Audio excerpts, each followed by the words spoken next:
വടകരയിൽ ഷാഫി പറമ്പിൽ എത്തിയതു മുതൽ സിപിഎമ്മിന്റെ തനിനിറം പുറത്തുവന്നെന്ന മുസ്ലിം ലീഗ് നേതാവ് എം.കെ. മുനീർ. കാഫിർ വ്യാജ പോസ്റ്റ് നിർമ്മിതിയിൽ കുറ്റക്കാരെ കണ്ടെത്തിയില്ല എങ്കിൽ ദൌത്യം UDF ഏറ്റെടുക്കും. പ്രതികളെ പിടികൂടണമെന്നാവശ്യപ്പെട്ട് വടകരയിൽ UDF SP ഓഫീസിലേക്ക് മാർച്ച് നടത്തി. ഒരാഴ്ചയ്ക്കകം കാഫിർ വ്യാജ പോസ്റ്റ് നിർമ്മിതിയിൽ കുറ്റക്കാരെ അറസ്റ്റ് ചെയ്യണമെന്ന മുന്നറിയിപ്പ് നൽകിയാണ് UDYFന്റെ SP ഓഫീസ് മാർച്ച്.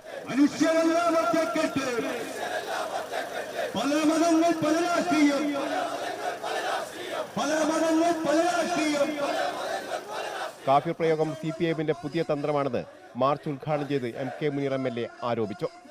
വടകരയിലെ പരമ്പരാഗത രാഷ്ട്രീയ പ്രവർത്തനം അട്ടിമറിച്ച് വർഗീയ ധ്രുവീകരണം നടത്തുകയും കലാപ സാഹചര്യം സൃഷ്ടിക്കുകയും ചെയ്ത CPIM കമ്മ്യൂണിസ്റ്റ് സംഖ്യകളായി മാറി. UDF സ്ഥാനാർത്ഥിയായി ഷാഫി പറമ്പിലെത്തിയതോടെ CPIMന്റെ തനിനിറം പുറത്തുവന്നു.